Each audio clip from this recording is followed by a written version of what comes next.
नको नको ते टीका करत चालले, मला काही फरक पडत नाही.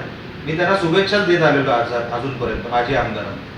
आता त्यांना माझ्यावर फक्त जेलेसी म्हणूनच ते माझ्याकडे बघतात. मी त्यांना कधी गिनती पण घेत नाही त्यांची, कधी म्हणजे जाऊ द्या, आता माणूस पडला आहे तर कुठेतरी मन दुखत असेल त्यांचं, म्हणून ते माझ्यावर टीका करत असतील. पण ते टीका करू दे, मला अजिबात ते माझ्यावर टीका करतात त्याच्याबद्दल माझं काही म्हणणं नाही. लोकशाहीमध्ये त्यांचा तो अधिकार आहे.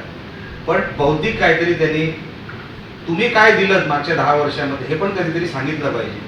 हा जो तळाशीचा विषय असेल, किनारपट्टीचा विषय, हा मागच्या 10 वर्षात का सुटला नाही?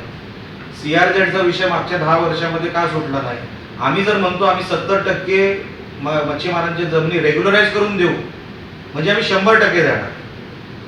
आजपर्यंत रेग्युलराईज हा विषय का नाही नियमित करून दिला? मला त्याच्यामध्ये काय पडायचं नाही, लक्षात घ्या. आता पण 10 तारखेला मला वाटतं मत्स्य विभागावर कुठेतरी ते मोर्चा काढतायत. आता 10 तारीखच कशी निवडली मी तुम्हाला सांगतो. म्हणजे माणसाचं मन किती लहान आहे. 10 तारीख हे आमच्या राणे साहेबांचा वाढदिवस आणि कुठेतरी गालबोट लागावा म्हणून तो दिवस निवडला. म्हणून माणसाची मनं किती लहान आहेत. ते काय विकास करणार हो? काय लोकांच्या बद्दल ते लोक, त्यांना राणेंबद्दल एवढा आकस आहे की त्यांना दुसरं काही दिसतच नाही. त्यांना मतदारसंघ दिसत नाही, पॉझिटिव्ह कुठली बातमी दिसत नाही. आता फिशरीजचा जो विषय आहे, मी तोही माहिती काढली. फिशरीजचा जो विषय आहे, कुठल्या तरी LED आणि त्या विषयाचा काहीतरी तो विषय आहे, बरोबर आहे. तुम्हाला जर आठवत असेल, LEDच्या विरोधात आम्ही ती बोट, म्हणजे 15 लाखाची बोट, आम्ही 90 लाखाचं फाईन लावा हे सांगणारा निलेश राणेच होता.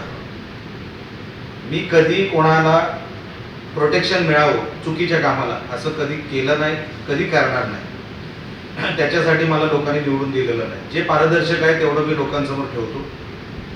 आता झालंय काय माझ्या आमदारांचं, त्यांच्याकडे आता वेळ भरपूर आहे, पण ते वेळ चांगल्या कामांसाठी उपयोगात आणत नाही. नेगेटिव्ह कुठे आहे, नेगेटिव्ह काय करता येईल त्याच्यासाठी त्यांचा पूर्ण वेळ जातो. माझ्या त्यांना शुभेच्छा आहेत, त्यांना त्यांचे प्रयत्न करू दे. कारण का मुळात काय मला एवढं लक्षात आलंय, त्यांना द्यायचं काय नाही, त्यांना फक्त काही विषय खेळवत बसायचे. ज्या माणसाला द्यायचं असतं ना, तो सांगतो हे घ्या, हे मी माझ्याकडून दिलेलं आहे. 10 वर्षामध्ये मागच्या त्यांनी काय दिलं मतदारसंघाला हे मी एकदाही बघितलेलं नाही. आता त्यांना डिस्टर्ब करायचा आहे मतदारसंघ, करू दे, माझं काय म्हणणं नाही. आम्ही समर्थ आहोत ह्या सगळ्या विषयाला हँडल करायला. पण कुठलाही विषय पारदर्शकपणे आम्ही जो काही सोडवतोय तो मागच्या 10 वर्षात का झाला नाही ह्याचे कधीतरी तुम्ही त्यांना प्रश्न विचारा. त्यांना माझ्या शुभेच्छा आहेत. त्यांनी अजून टीका करू दे. मला असं वाटतं ते जेवढे माझ्यावर टीका करतात तेवढं माझं चांगलंच होतं, म्हणून त्यांनी माझ्यावर टीका करू दे, मला काही म्हणणं नाही. 10 तारखेचा मोर्चा कशासाठी आहे एकदा त्यांनी स्पष्ट जाहीर करावं की मागच्या 10 वर्षामध्ये तुम्ही काय केलं या विषयासाठी, आणि मोर्चा कुशल काढावा.